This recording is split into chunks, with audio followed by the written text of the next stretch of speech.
Hello everyone. Today we're going to look at the inverse functions. So we're going to start by looking at how we could find an inverse function. Please have a look at this red box. And we basically follow those 3 steps. So firstly, we would let our function f(x) equals to y. We would then rearrange our equation to get x, the subject, and then replacing x with f minus 1x. And then we would get our inverse function. Okay, so this is very much like rearranging equation to change something into a subject in GCSE. So let's have a look at the first example. Okay, the function f is defined for x is greater than minus 4 by the rule f(x) equals 3 ln bracket x plus 4. We're going to find the inverse function of f minus 1x. So by following step 1, we would firstly let our f(x) equals y. So we have y equals to 3 ln bracket x plus 4. We would then divide both sides by 3 to get y over 3 equals to ln bracket x plus 4. Now remember, we're trying to make x the subject, so then we have to kind of undo the logarithm.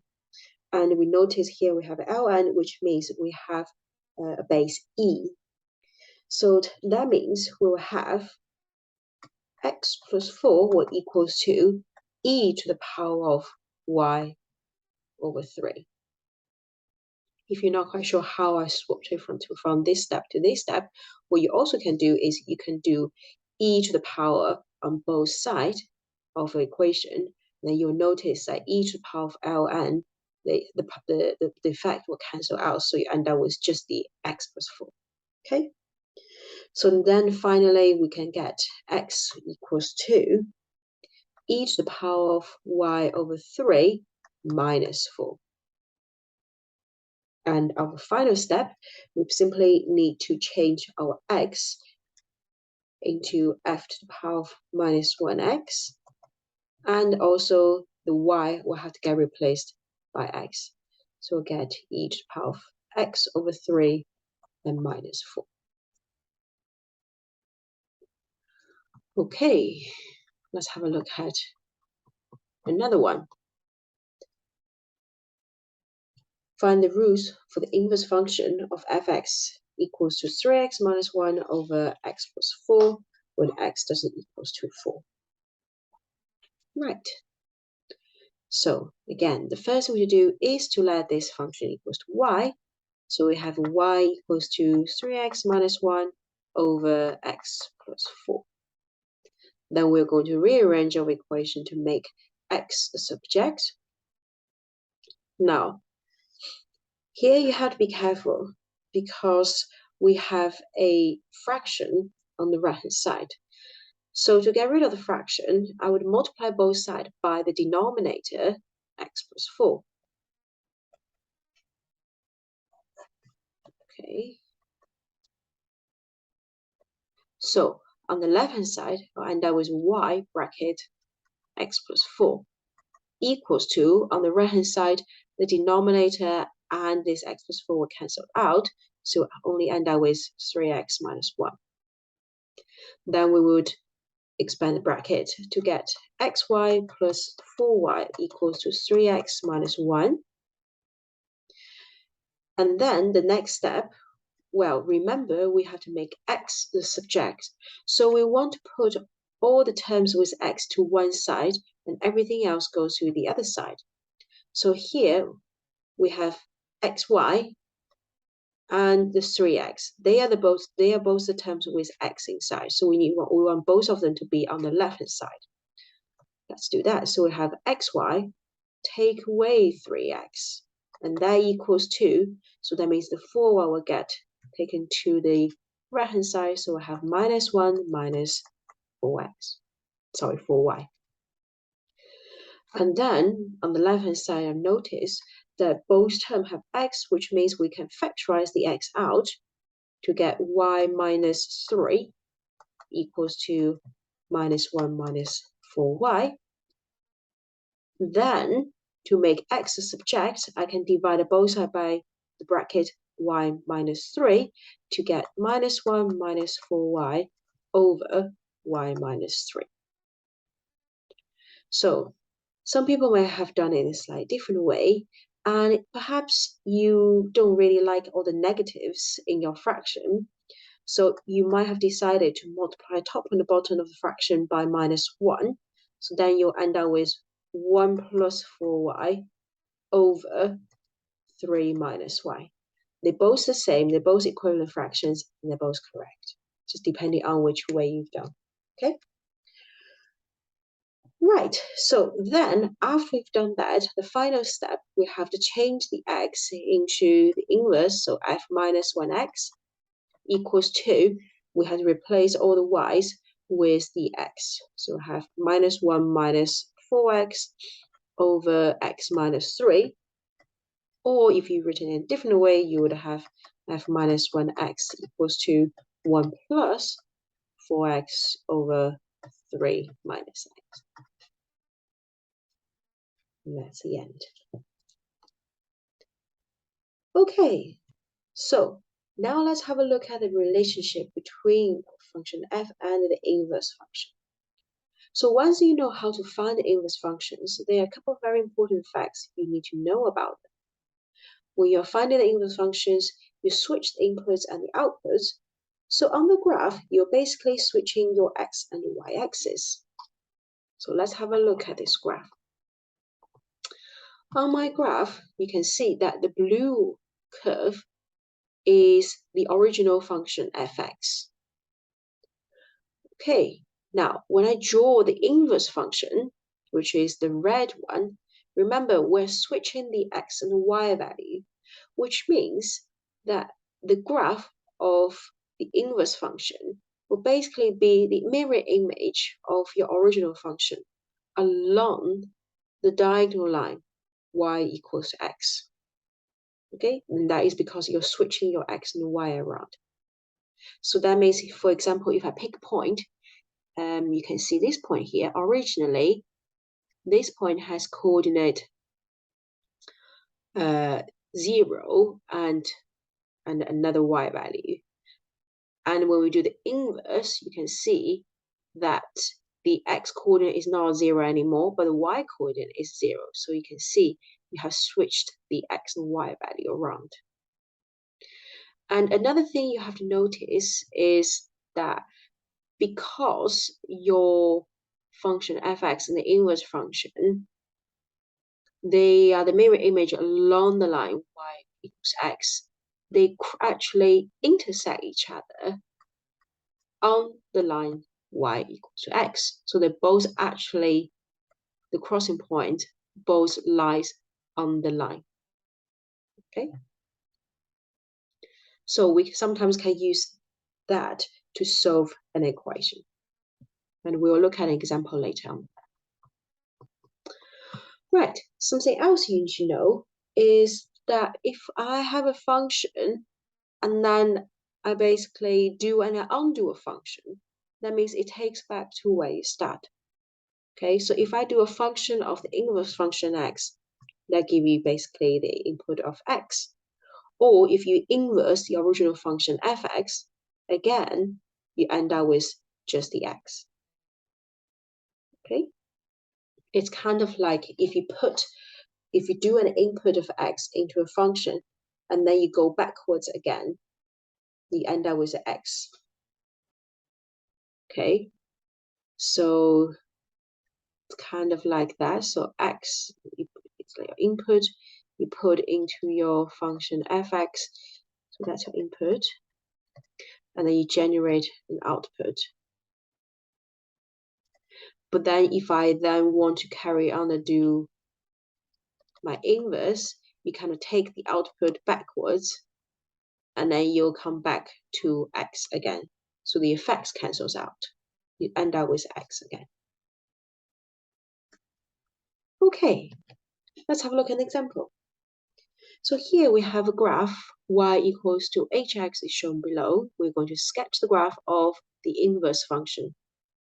So as we know that the inverse function is basically the mirror image of your original function along the diagonal line y equals to x. So if here I know I have the graph for y equals hx, the first thing to do is to draw the diagonal line y equals to x. So let's quickly do that. And we can label that as y equal to x. And then to draw the inverse function, I simply need to draw the mirror image of that.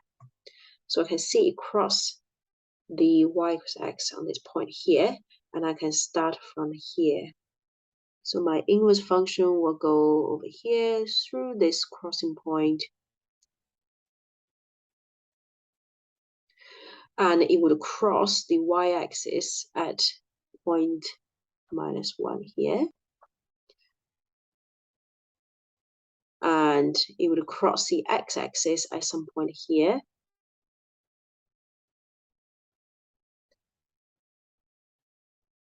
And then it would kind of curve out a little bit like that. Okay, and sometimes when you're drawing in the mirror image, it's easier if you rotate your paper so that this diagonal line y equals x goes vertically towards you, and then you can draw the mirror image much easily. Okay, right, so that's part A done. Now, part B, we had to draw y equals to h, then with h, the inverse function as the input. So from the formula we looked at before, if we do a function and then undo it, the effect cancels out. So that means that will basically end up to be just the x. So that means for part B, all I need to draw will just end up to be y equals to x. So I just need to draw this diagonal line.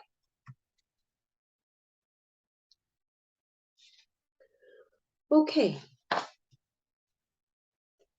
let's look at another question. So here the diagram shows a part of the graph function fx equals to 127 x cubed plus x minus 8. On the same axis, sketch the graph of y equals to the inverse function. Right, so hopefully now you know to draw the inverse function, you simply put the mirror line y equals to x to start with. So I'm going to draw my diagonal line first, and the label it with y equals to x. And then I just need to quickly do the mirror image of it. So you can start by kind of locating some of the crossing point. So you can see, firstly, my original graph cuts the x-axis at this point here, which will then get reflected onto the y-axis. So it's roughly about here. I also know that my original graph cuts the y-axis at about -4, which means it should get reflected onto the x-axis at -4. So I'm going to extend my line a bit. So -4 is about here. And I know that the original graph and the inverse graph should cross on y equals x, so it'll be this point here. So now I've got the 3 point, and you can see I can very easily do the sketching. So look roughly like that. So that is your y equals to the inverse function. Okay, that's part A done. Part B, we had to solve the equation fx equals to f minus 1x. So let me just copy down what fx is. So fx equals to 127 of x cubed plus x minus 8. Now, there's two different methods you could do. So lots of people would think, okay, because that equals the inverse, I would start by finding the inverse function. But if you look at your original function, it's very difficult to find the inverse. So that's probably not the best way to do it. However, if we can look at the graph, we know that if we want the original function equals to the inverse function, you know that intersection point will have to lie on the line y equal to x. So instead of using the fx equals f minus 1x, what I could say is I could try to find the point which is intersection point of your original function fx and on the line y equal to x. So in that way, that would be much easier to do. Okay, so this question can be changed into finding the point where fx actually equals to x. So so we're looking for this crossing point here, because this crossing point lies on both the original function and also on the inverse function. Okay, so let's do that. So we have 127 x cubed plus x minus 8 equal to x. All right, so then you can see we can cross out the x on both sides to get 127 x cubed minus 8 equals 0. So that means 127 x cubed equals to 8. So x cubed would equals to 8 times by 27. And then if I cube root both sides, I'll end up with basically the cube root of 8, which is 2, times by the cube root of 27, which is 3. So x come out to be 6. Or you can just put in your calculator and work out your answer. Okay, so now we have solved the equation, and the x equals to 6 is your final answer. Okay, let's move on. Now, so we have just looked at the fact that the graph of your inverse function is basically the reflection of your original function along the mirror line y equals to x. So that means that basically we have been switching the domain and the range. Okay, so that means if you're looking for the domain of your inverse function, then that will just be the same as the range of your original function. If you're looking for the range of your inverse function, that will just be the same as the domain of your original function. Okay, so if you're struggling to understand this concept, we can do it using a different table. So if you think for your original function fx, your input is, and if I put the output here,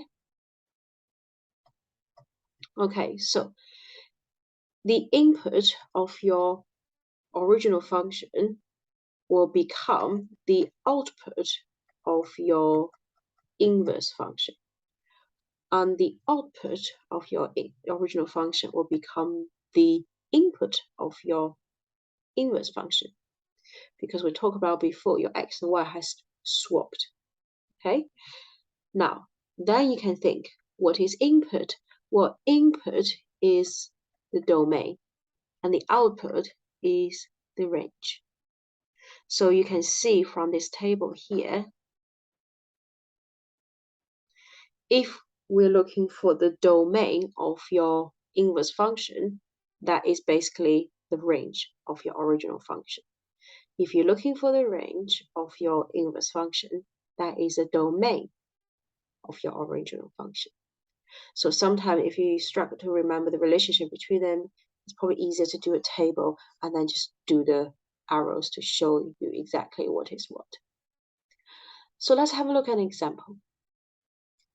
In this function, so function f is defined by fx equals to 1 plus x over 3 minus x for x does equal to 3. We're going to find an expression for f minus 1x and state its domain and range. Right, you should be able to find the inverse function now. So let's start by letting our function fx equals to y. So we would have y equals to 1 plus x over 3 minus x. We will then multiply both sides by the denominator to get y times by bracket 3 minus x equals to 1 plus x. Expand the bracket to get 3y minus xy equals to 1 plus x. I would then put all the terms with x to the right-hand side and everything else goes to the left-hand side. So I would have 3y, 1 would again move to the left-hand side, so be minus 1 equals to x, and I would move the minus xy to the right-hand side, so I have to add xy. And then on the right-hand side, we have x in both terms, so I would have to factorize the x out to get 1 plus y in the bracket. The left-hand side stays unchanged. And remember, we're trying to make x a subject, so I need to divide both sides by the bracket 1 plus y, so I end up with 3y minus 1 over 1 plus y. Okay, so that means my inverse function f minus 1x will now equals to 3x minus 1 over 1 plus x.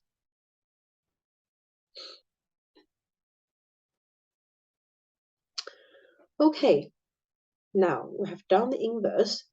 The next thing we need to do is to state its domain and range.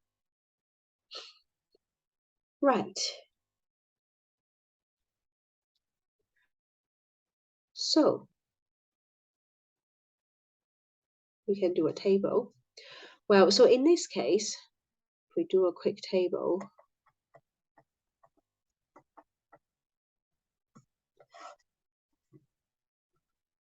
for fx and f inverse x. Okay, now and then I can do my little arrow to show that the domain of fx become the range, and the range of fx become the domain of the inverse. So from the question at the beginning here, you have been given the domain of your original function fx. Okay, and it says that x doesn't equal to 3 because we can't divide by a 0, so that's why the denominator of fraction should never equal to 0, hence x should equal to 3. So I can fill out my table to say that domain of your fx doesn't equal to 3, which means that the domain of your fx will now become the range of your inverse function. So that means your inverse function, your f minus 1x, cannot equal to 3. Okay. Now, the range of your fx was not clearly stated in the question. However, if you look at your inverse function here, straight away you'll be able to notice that it's a fraction, so that means the denominator 1 plus x should not equal to 0 because we cannot divide by 0, which means your x should not equals to minus 1. So for here, we can then say that the domain of your inverse function would just have to be x doesn't equals to minus 1. So we don't have to use the range here. Okay, so here is your answer for the domain of the inverse function, which is x doesn't equals minus 1, and the range of the inverse function will be f minus 1x doesn't equals to 3. Right, so that's part A done, and part B, state the range of f.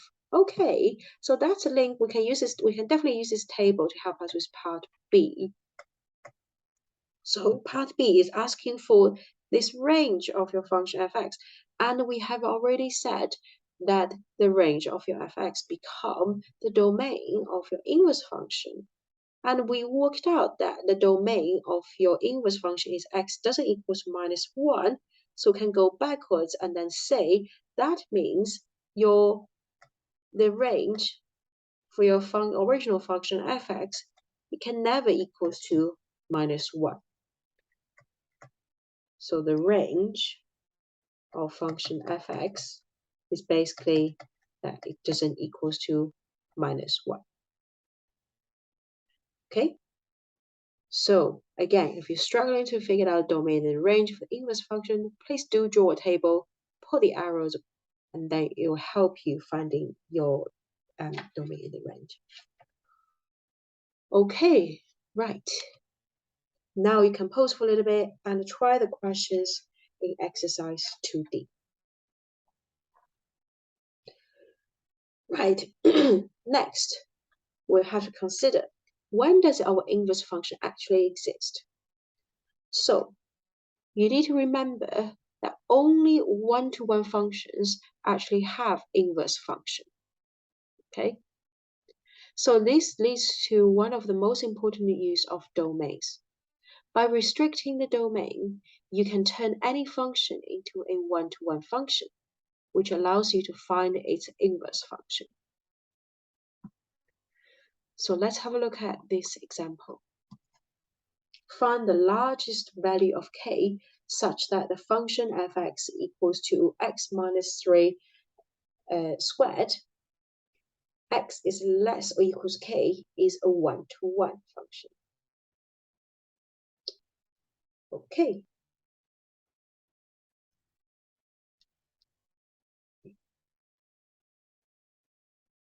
Right. So at the moment, if we don't have the restriction, this f(x) equals to x minus 3 squared is not a one-to-one. Okay, because you could have two different x value give you one y value, which means this will be a many-to-one function, which means in that case we will not be able to find the inverse. So we have to work out what value do we have to have so that we have a one-to-one function. Now, firstly, why don't we draw the graph for this function x minus 3 squared? So from here, I can tell that this is a quadratic function, and you should be able to identify the coordinate of the turning point. This is already be in the completed squared form, so I can say that the turning point is so when the bracket equals 3, when the bracket equals to 0, so x minus 3 equals 0, then your x will equal 3. And then when x equals 3, substitute in, the function will come out to be 0. So the coordinate of the turning point will be 3, 0. Okay, and then we said it's a quadratic graph, so let's quickly do a sketch.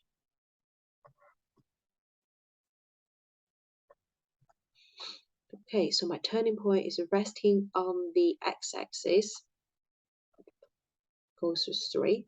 So my graph will look like roughly like that.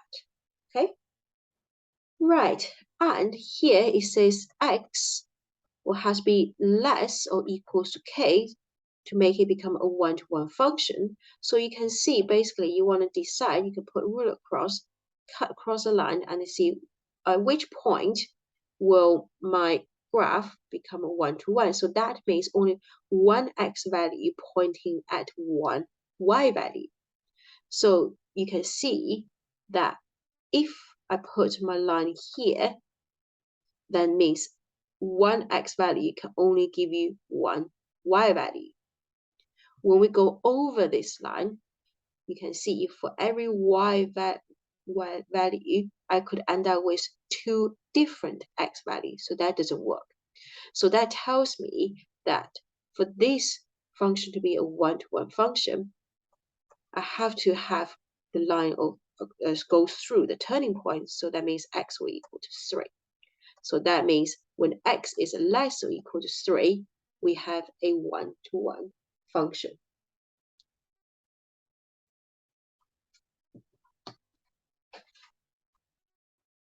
Okay, so now I could, if you want, you can even rub off the the right-hand side of your graph.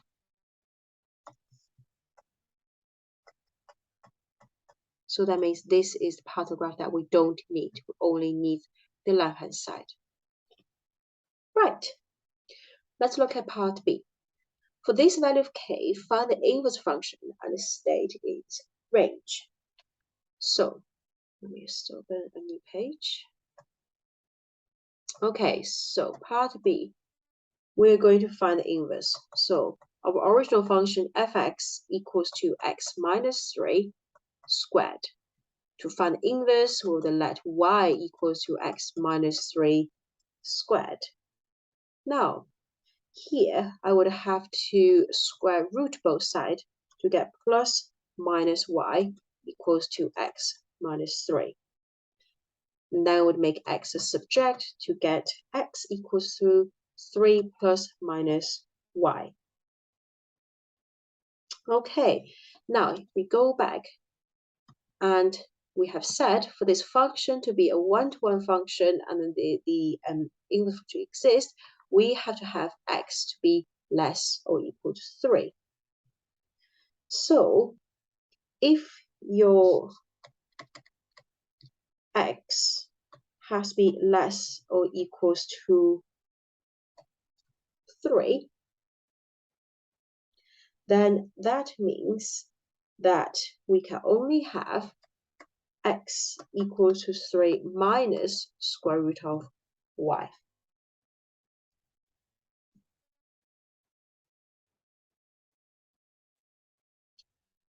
Okay, because if you think, I forgot the square root here, sorry.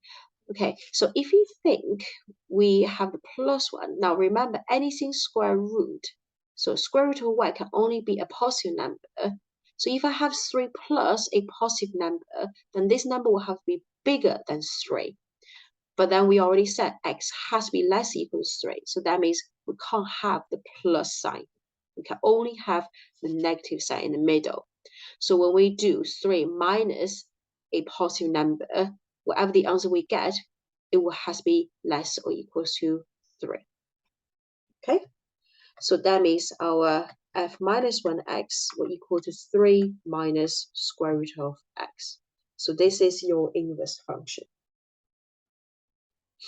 Now, again, the other half of the question says we have to find the range.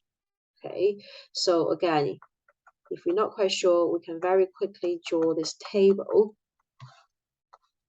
And we said the domain at the top and the range.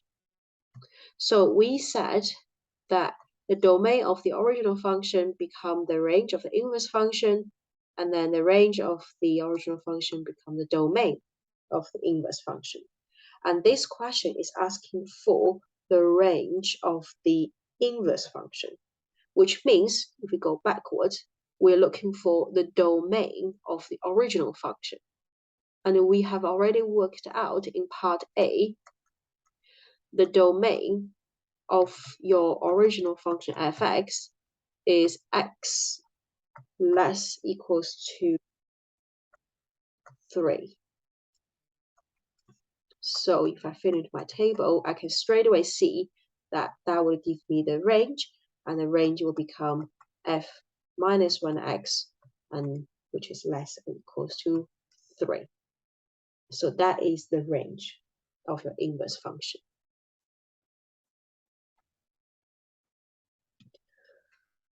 Okay, right. It should be clear from the horizontal line test that if a function either is increasing or decreases through its domain, then it is one-to-one. As soon as there is a turning point, the function is no longer one-to-one and therefore has no inverse. And you can see here from this example we've just done, so when we have a turning point exist, that means I could have a one y value pointing with 2 different x values. So for example, here, I could have this or this 2 x value. So it's not a one-to-one. Okay? So we can always use a turning point to help us decide or find the part of your graph to make this a one-to-one function. So let's have a look at this example. Now, if f(x) equals to x squared minus 8x to the power of 3 over 2 plus 18x for x to be greater or equal to 0, prove that this function has an inverse function. Okay.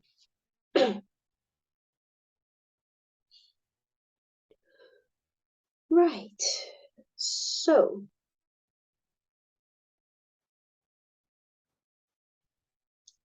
now what can we do? So firstly, we need to decide, does this function have any turning point? Now this one doesn't look very pleasant. So to find the turning point, we have to use differentiation. So let's start by finding f dash, the differentiation of our original function. So when we differentiate x squared, that will become 2x, then minus 8 times by, you drop the power, so 3 over 2 x, and the power has to get subtracted by 1, and then plus 18. So if we simplify, we get 2x minus 12x to the power of a half plus 18,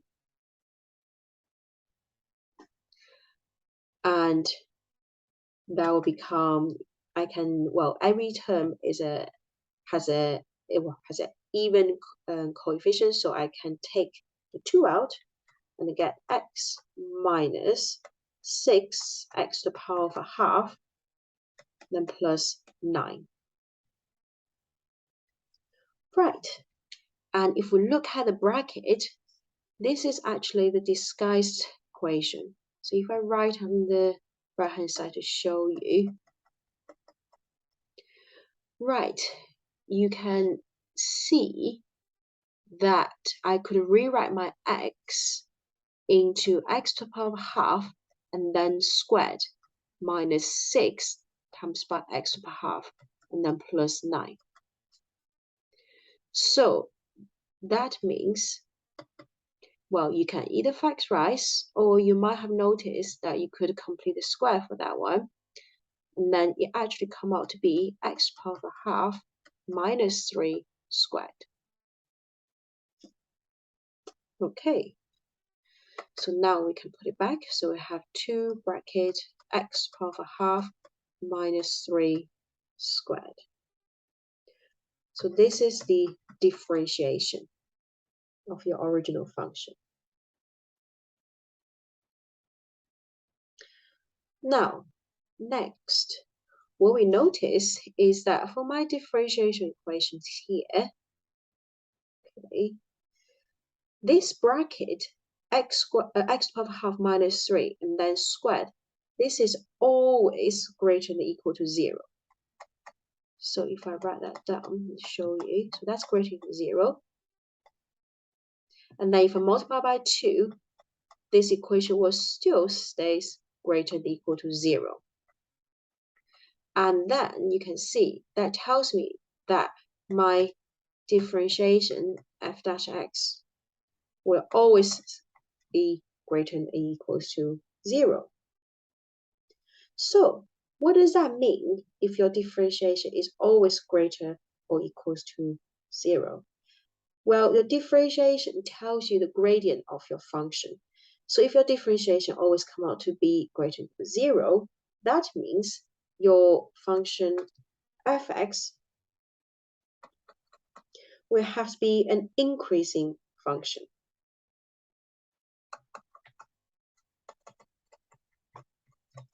Because your gradient is always going to be positive. Okay, and what about the x value? Well, here you have to be really careful, because here we have x to the power of a half, and if x to the power of half can be rewritten as the square root of x. So for this is to work, we need to make sure that our x has to be greater or equals to 0. So put it together, then we can say that our f(x) is an increasing function for all x to be greater or equals to 0. Okay, and let's go back to see what the question was looking for. Yes, and you can see here it's actually state in the condition here. It says for x be greater than 0, prove that it has an inverse function. Right, so now I know my function is always going to be an inverse function, which means there's no turning point.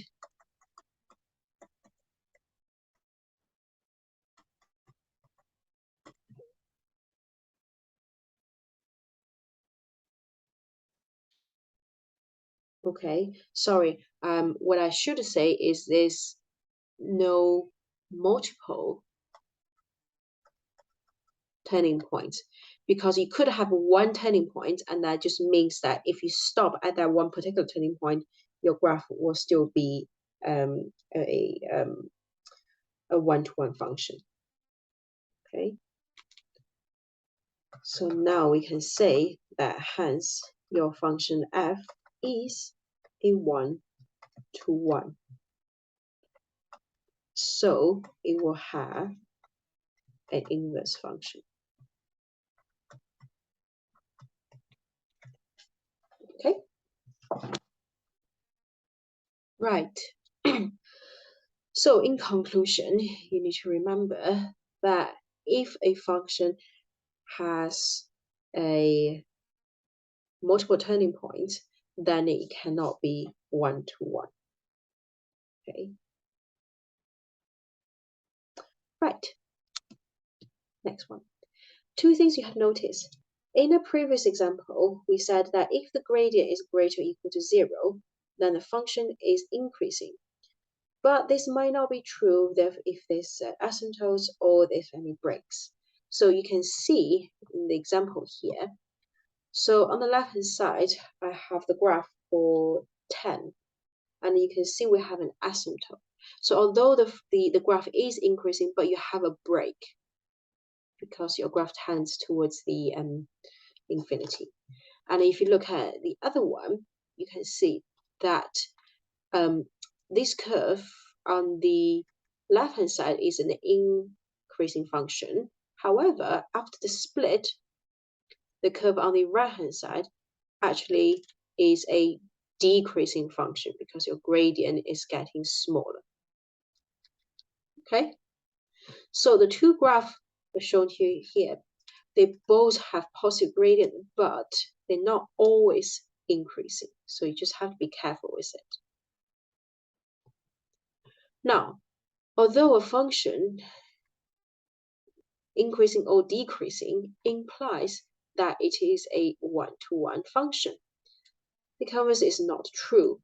So for a one-to-one function can have both increasing and decreasing section.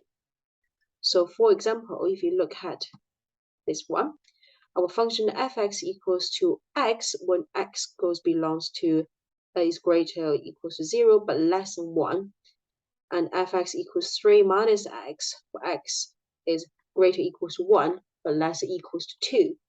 So here's the graph, and you can see that in each individual section, every one x value will point it at one y value. So it is still a one-to-one function. Okay, so your one-to-one function could have a part, which is you can see the section on the left-hand side, and also a decreasing section, which is this part of the graph on the right-hand side. Now, most functions you will meet in this course will not require you to consider these issues, but it is useful to be aware of them. Okay, so now you could complete exercise 2E.